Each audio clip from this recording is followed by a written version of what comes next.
Good morning mga lakwatsero. For today's video, mag-ayos ako ng printer. Ang model ng printer na ito ay DCP T710W. Ang issue naman nito ay nakastock na lang siya ng please wait pagkasaksak mo at pag on mo ng power button, please wait na lang siya. Kahit antayin mo ng maghapon, magdamag, please wait pa rin siya. Kaya ang ginawa ko, naghanap na ako ng pamalit na motherboard. Yost lang ito guys at nabili ko sa halagang 850 pesos.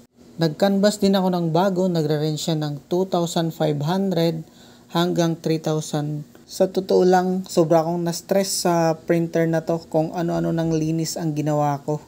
Dito nga guys, ay naisalpa ko na yung bagong motherboard. Hindi ko na naipakita sa inyo kasi walang nagvi-video sa akin. Ang importante, napalitan ko na yung motherboard at sana ay gumana na to. Kahit hindi ko naman pinakita, kayang-kaya nyo naman to isalpak. Tsaka 4 lang ang tornilyo kaya madaling ikabit. At bago natin ilagay yung cover, syempre, double check natin yung mga socket at adapter kung maayos ang pagkalagay.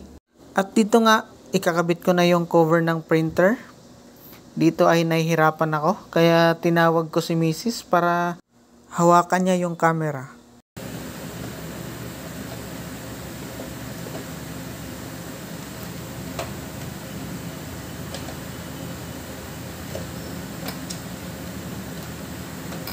At dito nga guys, nagtataka ko ba't ayaw pumasok, ayaw lumapat.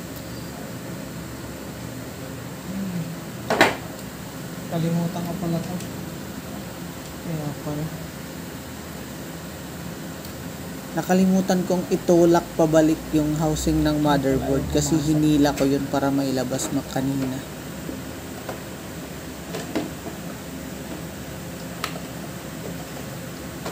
Yun, pasok. Yun lang pala eh. Madali lang.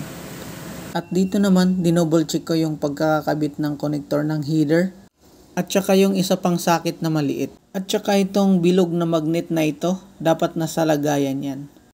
At dito, kinukumplito ko na yung mga tornilyo ng printer.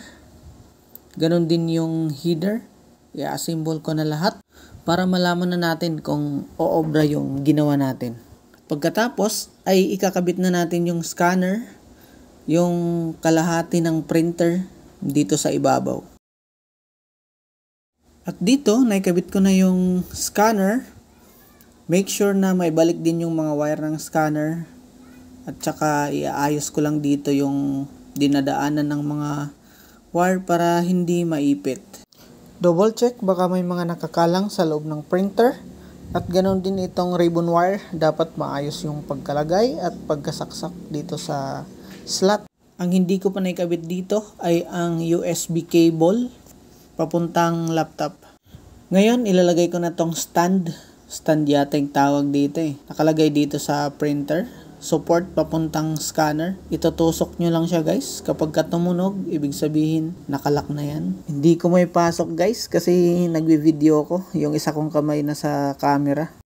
Ngayon, cover na lang yung hindi ko naikabit sa taas.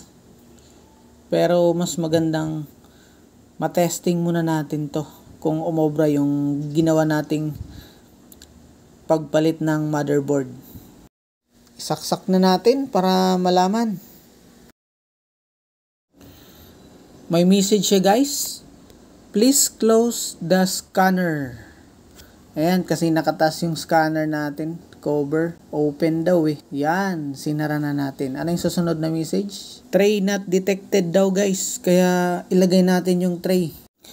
Please put the P-part tray firmly back in the machine. Balik natin guys kasi hinahanap ng printer eh. Tingnan natin kung ano yung mangyayari. Kung ganun pa rin. Lagay natin na maayos. Tingnan natin. Yun! Normal na siya guys. So ibig sabihin successful yung ginawa natin. At dito nga after niya maging normal ay cleaning ko na din siya para maging maayos yung function. Hindi ko naman sinasabi na ganito talaga yung process pero sa tingin ko lang, kailangan ko siyang gawin. Sana ay may natutunan kayo sa video na to.